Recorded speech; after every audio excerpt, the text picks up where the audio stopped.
La dernière fois que l'arbre de vie est vu dans la Bible, quand vous pensez à l'arbre de vie, qu'est-ce qui vous vient généralement à l'esprit?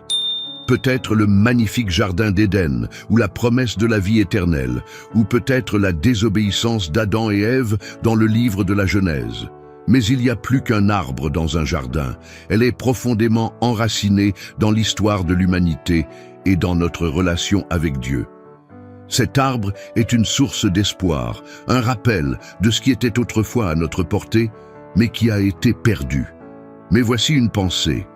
Et si je vous disais que l'arbre de vie n'a pas disparu après le jardin d'Éden? Et si elle réapparaissait dans la Bible non pas une fois, mais plusieurs fois avant sa dernière apparition dans le livre de l'Apocalypse? L'arbre de vie dans l'Apocalypse. Dans l'Apocalypse, la malédiction du jardin d'Éden et la division causée par la tour de Babel sont inversées, représentant le renouveau des nations. C'est ce qui est illustré dans Apocalypse 22, versets 1 et 2, qui dit « Et il me montra un fleuve pur d'eau de vie, clair comme du cristal, partant du trône de Dieu et de l'agneau. Au milieu de son carré et des deux côtés du fleuve se trouvait l'arbre de vie, qui porte 12 fruits, donnant ses fruits de mois en mois. Et les feuilles de l'arbre sont pour la guérison des nations. N'est-il pas étonnant de voir comment l'arbre de vie, qui était autrefois interdit dans le paradis perdu, apparaît maintenant dans ce nouveau monde parfait? L'arbre devient une source de guérison et d'unité, rassemblant les nations divisées en une création restaurée. L'arbre de vie réapparaît dans un cadre très différent. Ce n'est plus seulement une représentation de la vie éternelle, il a un but renouvelé, la guérison des nations.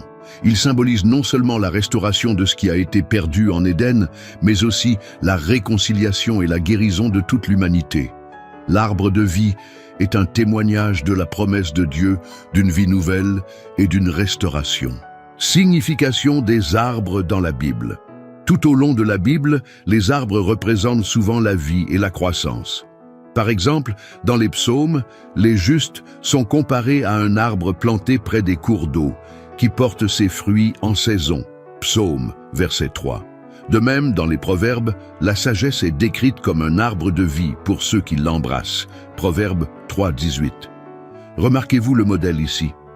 L'arbre de vie est plus qu'une entité physique. C'est une représentation puissante de la subsistance, de la sagesse et de la vie elle-même, ses fruits et ses feuilles. L'arbre de vie dans l'Apocalypse a un autre aspect significatif, ses fruits et ses feuilles. L'arbre produit 12 types de fruits chaque mois, portant ses fruits. Cette abondance représente la provision et l'attention de Dieu, et les feuilles sont pour la guérison des nations. Ils signifient la restauration et l'unité. Rappelez-vous la tour de Babel où l'humanité a été divisée par la langue et dispersée. Maintenant, dans l'Apocalypse, nous voyons un renversement de cette division, un rassemblement de toutes les nations sous la grâce guérissante de Dieu. Ce n'est pas remarquable. Comment la Bible lit-elle ces récits de division à l'unité, de malédiction à la guérison? Pourquoi l'arbre de vie est-il important? Vous êtes-vous déjà arrêté pour réfléchir à ce qu'est vraiment l'arbre de vie et pourquoi il est si important dans la Bible? L'arbre de vie est mentionné pour la première fois dans le livre de la Genèse, dans l'histoire de la création. Elle est décrite comme étant au milieu du jardin d'Éden, à côté de l'arbre de la connaissance du bien et du mal. Voici ce qui est fascinant. Le jardin lui-même est souvent considéré comme une sorte de temple, avec Dieu qui y habite, ce qui en fait un espace sacré. Alors, qu'est-ce que cela signifie que l'arbre de vie était dans ce jardin divin? Le Seigneur Dieu a fait pousser de la terre tout arbre agréable à l'œil, bon à manger, et l'arbre de vie au milieu du jardin. Genèse 2:9. Cette position de l'arbre de vie ne concerne pas seulement son emplacement. Dans les temps anciens, les temples avaient souvent des images ou des symboles de vie et de fertilité, représentant la présence et les bénédictions de la divinité. Placer l'arbre de vie dans le jardin du temple pourrait suggérer quelque chose d'unique. Cet arbre représente la vie et la présence de Dieu offerte à l'humanité. C'est comme si l'arbre était une incarnation de la vie et de la subsistance de Dieu, à la disposition d'Adam et Ève. Imaginez un monde où les premiers humains, Adam et Ève, vivaient en parfaite harmonie avec leur Créateur. Ce n'est pas un conte de fées, c'est le début de l'histoire de l'humanité, telle qu'elle est racontée dans la Bible. Avant qu'Adam et Ève ne soient bannis du Jardin d'Éden, leur relation avec Dieu ne ressemblait à rien de ce que nous connaissons aujourd'hui. Parcourons cette histoire et voyons comment elle se connecte à l'arbre de vie. Adam et Ève dans le Jardin d'Éden. Adam et Ève entretenaient une relation directe et ininterrompue avec Dieu. Ils vivaient dans un paradis, un beau jardin, où tout ce dont ils avaient besoin était fourni. Le Seigneur Dieu planta le jardin en Éden, du côté oriental, et y plaça l'homme qu'il avait formé. Genèse 2:8. Ce jardin était plus qu'un lieu de beauté physique. C'était un espace d'harmonie spirituelle. La relation entre Adam, Ève et Dieu était intime et personnelle. Imaginez marcher avec Dieu dans la fraîcheur de la journée, parler face à face comme des amis. C'était leur réalité. Dieu n'était pas une figure lointaine. Il était présent, impliqué et profondément lié à eux. Et ils entendirent la voix du Seigneur Dieu qui marchait dans le jardin dans la fraîcheur du jour. Genèse 3:8. N'est-ce pas la relation idéale? L'arbre de vie était au centre du Jardin d'Éden, représentant la vie et la provision de Dieu. Maintenant, quand nous relions cela à son emplacement dans le livre de l'Apocalypse, cela devient intéressant. Dans la Genèse, l'arbre de vie se trouve au milieu de l'Éden, ce qui suggère qu'il est au cœur de la création de Dieu et qu'il est un élément central du paradis qu'il a créé pour Adam et Ève. C'est comme un symbole de la provision et de la présence de Dieu au milieu de sa création. Dans l'Apocalypse, l'arbre de vie se trouve le long de la rivière de l'eau de vie, qui coule du trône de Dieu. Cela place à nouveau l'arbre dans une position centrale et importante, mais il y a un changement ici. Alors que dans la Genèse, l'arbre est dans un jardin physique, sur terre, dans l'Apocalypse, il fait partie de la cité céleste, une création nouvelle et parfaite.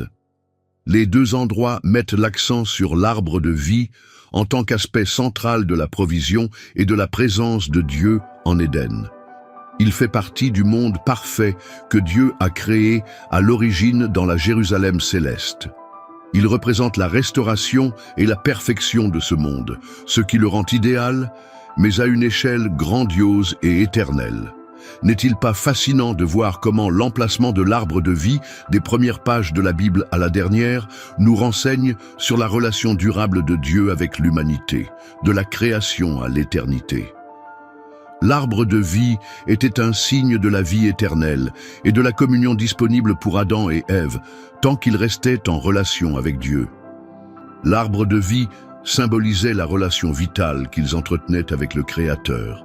Et le Seigneur Dieu donna cet ordre à cet homme en disant « Tu mangeras gratuitement de tout arbre du jardin, mais tu ne mangeras point de l'arbre de la connaissance du bien et du mal, car le jour où tu en mangeras, tu mourras. » Genèse 2, versets 16 et 17. Il ne s'agissait pas seulement des fruits, c'était une question de confiance et d'obéissance. Il ferait confiance à la parole et au commandement de Dieu. De la vie perdue, malheureusement, nous savons qu'Adam et Ève n'ont pas obéi à la règle de Dieu. Tentés par le serpent, ils mangèrent de l'arbre défendu, l'arbre de la connaissance du bien et du mal, brisant ainsi cette confiance. La conséquence fut immédiate et grave. Ils furent bannis du Jardin d'Éden, perdant l'accès à l'arbre de vie et la communion parfaite avec Dieu. C'était une tournure tragique des événements. C'est pourquoi le Seigneur Dieu l'a chassé du Jardin d'Éden pour cultiver le pays d'où il avait été pris. Genèse 3, verset 23. Cette perte représentait plus qu'une mort physique, symbolisait une séparation spirituelle d'avec Dieu. La relation intime qu'Adam et Ève entretenaient avec Dieu a été interrompue. Ils ne pouvaient plus marcher avec lui dans le jardin. Leur désobéissance a créé une barrière. Ce fut une perte douloureuse. L'accès à l'arbre de vie a signifié une tragédie plus profonde, la rupture de la relation intime entre l'humanité et Dieu. Cependant, même dans ce moment de perte, il y avait de l'espoir. L'histoire d'Adam et Ève prépare le terrain pour le reste de la Bible, une histoire de rédemption et de restauration de cette relation perdue. Bien qu'ils aient perdu l'accès à l'arbre de vie physique, la Bible nous parle d'un autre chemin vers la vie éternelle et la restauration de la relation avec Dieu. Il n'est pas étonnant de voir comment un seul acte a changé le cours de l'histoire de l'humanité. Et il n'est pas encore plus étonnant de penser que l'histoire ne s'arrête pas là, mais continue avec une promesse de restauration et d'espoir. D'autres apparitions dans la Bible, Moïse et le chandelier. Imaginez Moïse debout sur le mont Sinaï, recevant des instructions directement de Dieu. Entre autres choses, Dieu a dit à Moïse de créer un chandelier spécial. Pas n'importe quel chandelier, mais un qui avait une signification profonde et une connexion avec Dieu. Les instructions de Dieu étaient détaillées et spécifiques. Il dit à Moïse, « Tu feras aussi un chandelier d'or pur, d'or battu. Ce chandelier sera fabriqué. Son pied, ses tiges, ses couronnes, ses poignées de porte et ses fleurs seront de la même manière. » Exode 25, versets 30 et 1. Ce ne serait pas un objet ordinaire, une œuvre d'art réalisée à partir d'une seule pièce d'or pur, représentant la pureté et la bravoure. Pouvez-vous imaginer l'habileté et le soin nécessaires pour faire une telle chose? La conception du chandelier était comme un arbre, avec un fût central et 6 branches qui s'étendaient à partir de celui-ci, 3 de chaque côté, ce qui faisait un total de 7 emplacements pour tenir des lampes. Pensez à la façon dont cela ressemble à l'arbre de vie central, vivifiant et magnifique. Chaque branche et l'axe central doivent être décorés de fleurs d'amandier, de bourgeons et de fleurs. Mais en raison des fleurs d'amandier, l'amandier a été le premier à fleurir au printemps, symbolisant une nouvelle vie et la fraîcheur de l'œuvre continue de Dieu. Cela a mis l'accent sur le fait que Dieu fait toujours quelque chose de nouveau. Les 7 chandeliers devaient éclairer le tabernacle, qui était essentiellement une grande tente et la demeure de Dieu parmi les Israélites. Parce que le tabernacle était couvert, ces lampes fournissaient la seule source de lumière à l'intérieur. Cette lumière n'était pas seulement fonctionnelle, il représentait la lumière et la vie que Dieu apporte à son peuple, un rappel qu'il est avec eux. Le chiffre 7 a aussi sa signification dans le tabernacle. Les 7 chandeliers symbolisent la présence de l'Esprit Saint. Dans le livre de l'Apocalypse, il est fait mention de 7 torches de feu, qui sont les 7 esprits de Dieu. Apocalypse 4, verset 5. Ce lien entre le chandelier dans le tabernacle et la vision dans l'Apocalypse montre une belle continuité dans la Bible. Dieu était très attentif à la façon dont le chandelier devait être fabriqué. Il dit à Moïse, « Et veille à ce que tu les fasses selon le modèle qui t'a été montré sur la montagne. » Exode 25, verset 40. La conception n'était pas seulement à Moïse, elle a été révélée par Dieu et devait être une représentation des réalités célestes. Ce chandelier était donc plus qu'une source de lumière ou de mobilier religieux, c'était un symbole de la présence de Dieu, un rappel de l'arbre de vie et une préfiguration de la lumière et de la vie que Jésus apporterait. Il a relié le tabernacle terrestre aux réalités célestes. Et la fleur d'amandier parlait de vie nouvelle et de renouveau, des thèmes qui résonnent dans toute la Bible. En fabriquant ce chandelier, Moïse n'a pas seulement suivi les plans architecturaux de Dieu, il apportait un morceau de ciel dans la vie quotidienne des Israélites. C'était un rappel quotidien de la lumière, de la vie et de la présence de Dieu parmi son peuple. N'est-il pas fascinant de voir comment un seul objet comme ce chandelier peut avoir autant de sens et nous connecter à l'histoire plus large de l'œuvre de Dieu dans ce monde? Sagesse dans les proverbes, tout au long de la Bible, cet arbre de vie ne cesse d'émerger, métaphoriquement parlant. Par exemple, dans les proverbes, la sagesse est décrite comme un arbre de vie. C'est un arbre de vie pour ceux qui y participent et béni soit tous ceux qui le détiennent. Proverbe 3, verset 18. C'est une façon de montrer que la sagesse et les voies de Dieu mènent à la vie, reflet de la vie qui était autrefois librement disponible en Éden. C'est comme si la Bible nous rappelait constamment ce qui a été perdu et ce qui peut être récupéré.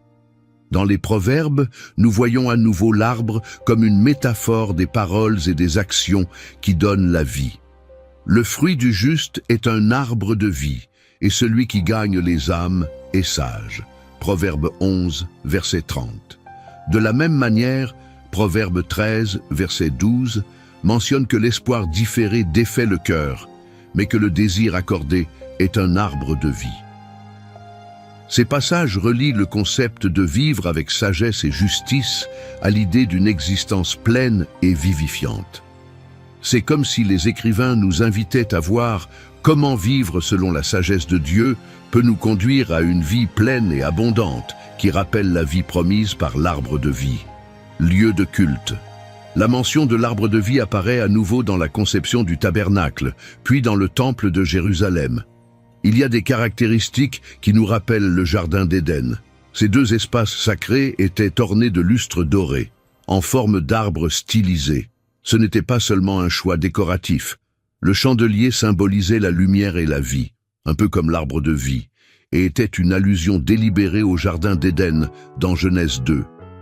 C'est comme si ces lieux de culte étaient des versions miniatures du jardin d'Éden, rappelant aux Israélites leur lien avec le plan originel de Dieu pour l'humanité. Vient ensuite la partie difficile de l'histoire. Comme Adam et Ève, la nation d'Israël a été confrontée à des choix. Suivrait-il les commandements de Dieu et serait-il une source de vie et de bénédiction pour les nations qui les entourent, comme promis dans Genèse 12, versets 2 et 3, et dans Exode 19, verset 6, ou se détourneraient-ils et suivraient-ils leur propre chemin? Malheureusement, l'histoire d'Israël est marquée par de nombreux moments d'éloignement de Dieu, conduisant à l'exil et aux difficultés. Contraste frappant avec la vie abondante symbolisée par l'arbre de vie. Cependant, l'histoire ne s'arrête pas là. La prophétie du Messie. La Bible parle d'une espérance qui émerge des cendres des échecs d'Israël. Ésaïe 6, verset 13 et 11, versets 1 à 5, prophétisent un reste, un germe qui sortira du tronc d'Isaïe, une référence à la venue du Messie. Ce Messie, contrairement à Israël, réussirait là où ils avaient échoué. Il incarnerait les qualités justes et vivifiantes de l'arbre de vie, apportant restauration et espoir. Nouvel accès à l'arbre de vie. Lorsque Jésus le Messie est venu dans le monde, il a fait quelque chose de remarquable, quelque chose qui a changé le cours de l'histoire et notre accès à une vie spirituelle efficace. Contrairement aux premiers humains, Adam et Ève qui ont échoué dans le jardin d'Éden en choisissant de définir le bien et le mal pour eux-mêmes, Jésus a montré une confiance et une obéissance totale à Dieu. C'est crucial parce que, à travers la vie et les actions de Jésus, il a fait ce que l'humanité ne pouvait pas faire. Il a apporté la possibilité d'une vie abondante à tous. La Bible fait souvent référence à la crucifixion de Jésus comme étant pendu à un arbre. Ils l'ont tué en le suspendant à l'arbre. Acte 10, verset 39. Galates 3, verset 13 mentionne que Christ nous a rachetés de la malédiction de la loi en nous faisant une malédiction, car il est écrit « Maudit soit celui qui est pendu à un arbre ». Ces références ne sont pas seulement métaphoriques, ils signifient quelque chose de plus profond. La croix, ou arbre, devient le point unique où Jésus comble le fossé entre l'humanité et Dieu, offrant une nouvelle façon d'accéder à la vie que Dieu désire pour nous. Maintenant, pensez à l'arbre de vie que nous voyons pour la première fois dans le jardin d'Éden.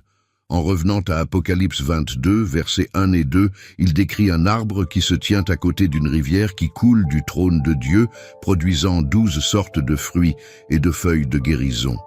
C'est une grande image de la vie, de l'abondance et de la guérison. Mais vous êtes-vous déjà demandé comment cela se connecte à Jésus?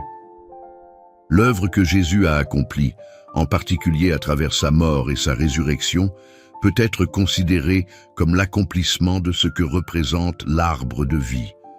Jésus, en substance, est devenu la source de la vie, tout comme l'arbre.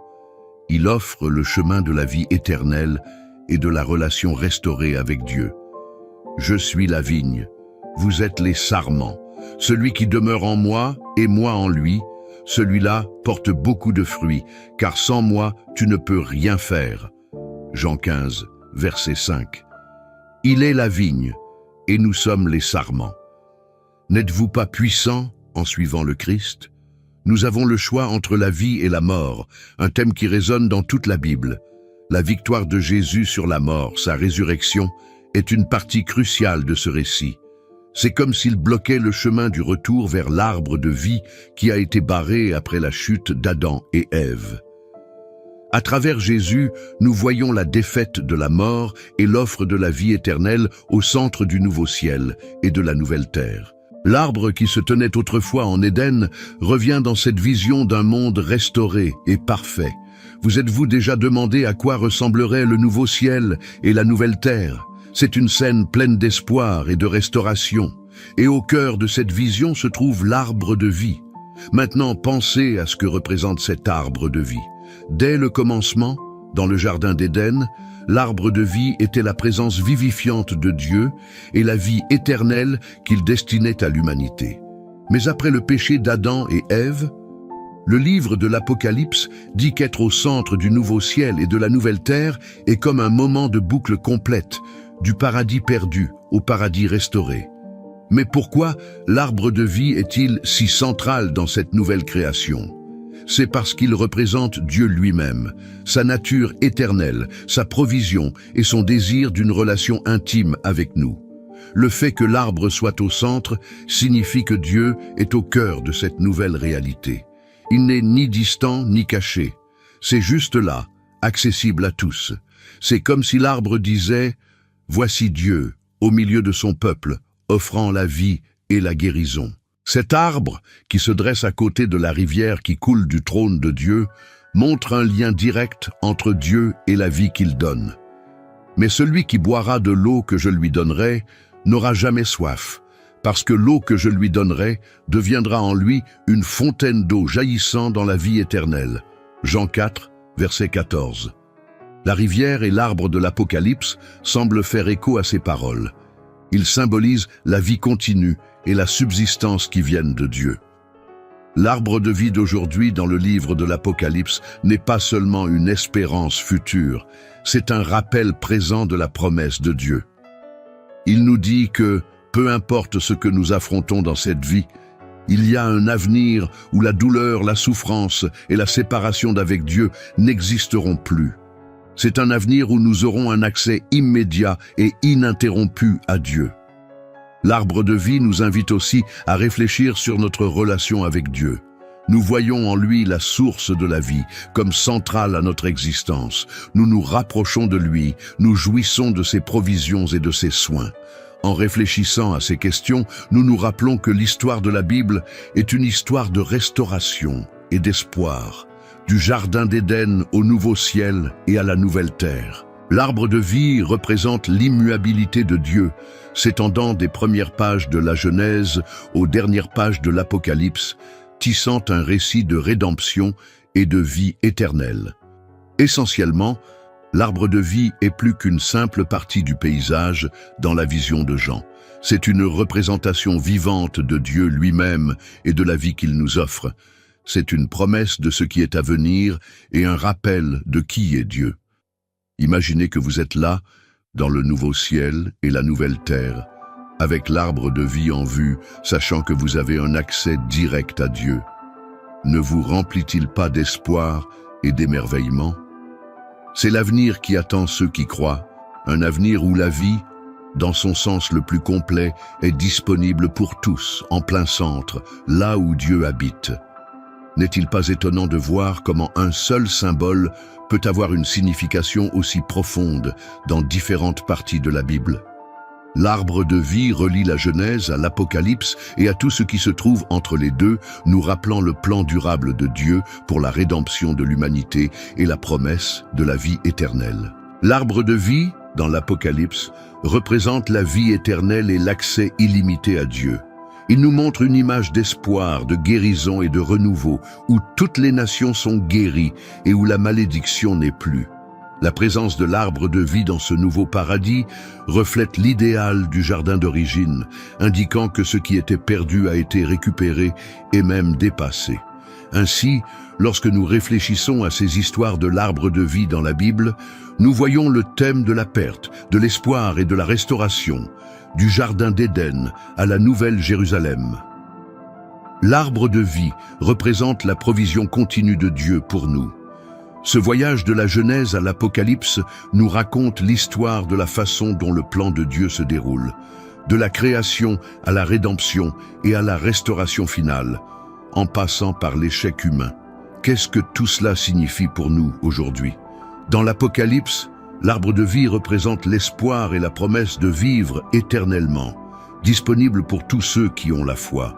Il n'est plus gardé par des chérubins, comme dans l'Éden, mais offre gratuitement ses fruits et sa guérison.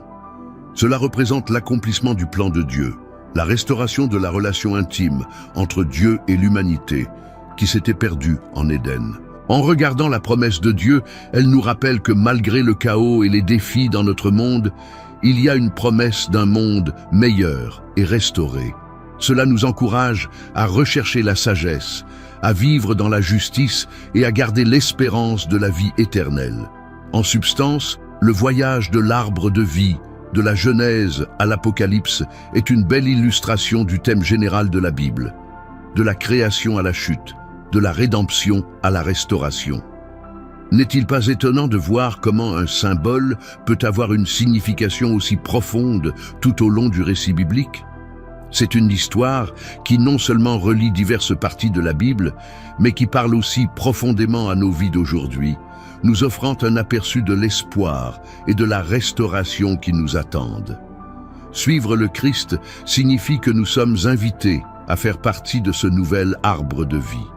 Nous sommes appelés à vivre d'une manière qui reflète la vie et les enseignements de Jésus, et ce faisant, nous participons à l'œuvre vivifiante qu'il a commencée. Et ce n'est pas tout. Apocalypse 2, verset 7, promet à celui qui vint de lui donner « Je mangerai de l'arbre de vie qui est dans le paradis de Dieu ». C'est une promesse incroyable d'espoir et d'avenir où nous régnerons avec Christ pour l'éternité. L'histoire de Jésus et de l'arbre de vie est une invitation vivante pour nous aujourd'hui. Il pose une question fondamentale. Choisirons-nous la vie que Jésus nous offre en nous faisant faire partie de cet arbre de la vie éternelle? De cette façon, l'histoire de l'arbre de vie tissée tout au long de la Bible devient aussi notre histoire, nous invitant à une vie enracinée dans le Christ et s'étendant dans l'éternité. Prions, Père Céleste. Nous nous présentons devant toi aujourd'hui, le cœur ouvert et l'esprit réfléchi, méditant sur le symbole de l'arbre de vie qui orne les pages de ta sainte parole. Dans le livre de l'Apocalypse, nous voyons une fois de plus l'arbre de vie comme une source de ta promesse éternelle et de ton amour sans fin. Seigneur, quand nous pensons à l'arbre de vie qui apparaît dans Apocalypse 22, nous nous souvenons de ta sollicitude constante pour nous et de ta promesse d'une vie éternelle. Cette vision nous offre de l'espoir et de la guérison, nous rappelant ta présence dans nos vies et ton plan pour notre avenir. Nous prions pour ceux d'entre nous qui cherchent l'eau de la vie, afin qu'ils puissent trouver leur soif étanchée par ton amour éternel. Puissent-ils comprendre que le fleuve de la vie coule de ton trône, offrant rafraîchissement et renouveau à tous ceux qui te voient, Seigneur. Nous vous demandons de nous guider alors que nous naviguons dans les complexités de notre monde, tout comme l'arbre de vie porte ses fruits chaque mois et que ses feuilles apportent la guérison. Que nos vies soient une source de nourriture et de guérison pour ceux qui nous entourent. Aide-nous à porter du fruit selon ta volonté, en servant les autres avec amour, gentillesse et compassion. Nous prions pour la guérison des nations, reliées aux feuilles de l'arbre, dans un monde souvent divisé par les conflits, l'incompréhension et la douleur. Nous te demandons que ta sagesse et ta paix prévalent. Il guide les personnes en autorité à prendre des décisions qui favorisent l'unité, la justice et la paix. Père, lorsque nous réfléchissons à l'arbre de vie, nous nous souvenons de l'interconnexion de toute la création. S'il vous plaît, guidez-nous pour prendre soin de la terre et utiliser ses ressources à bon escient en respectant l'équilibre fragile de la vie que vous avez si magnifiquement créé. Puissions-nous toujours nous souvenir de notre responsabilité de prendre soin du monde que tu as créé. Pour ceux qui luttent, que ce soit avec des défis physiques, émotionnels ou spirituels, puissent-ils trouver du réconfort en sachant que tu es avec eux, offrant restauration et force. Que la vision de l'arbre de vie soit un rappel qu'il y a de l'espoir et du renouveau en toi, Seigneur. Nous te remercions pour le don de ton Fils, Jésus-Christ, par qui nous avons accès à l'arbre de vie. Il est le chemin, la vérité et la vie. Et à travers lui, nous pouvons nous approcher de ton trône avec confiance. Puissions-nous toujours chérir le sacrifice qu'il a fait en notre faveur, et que nos vies reflètent son amour et sa grâce dans notre vie quotidienne. Puisse l'image de l'arbre de vie rester dans nos cœurs et nos esprits, puisse-t-elle nous inspirer à vivre avec détermination, à aimer sans réserve et à servir avec humilité. Aide-nous à nous rappeler qu'en toi nous trouvons la vie dans sa plénitude, maintenant et dans le monde à venir. Enfin, Seigneur, nous attendons avec impatience le jour où nous verrons l'arbre de vie face à face dans la nouvelle Jérusalem.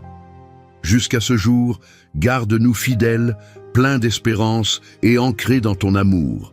Nous te remercions pour la promesse d'une éternité avec toi, où il n'y aura plus de larmes ni de douleur, mais seulement la plénitude de la joie en ta présence. Nous prions toutes ces choses au nom précieux de Jésus, notre Seigneur et Sauveur. Amen.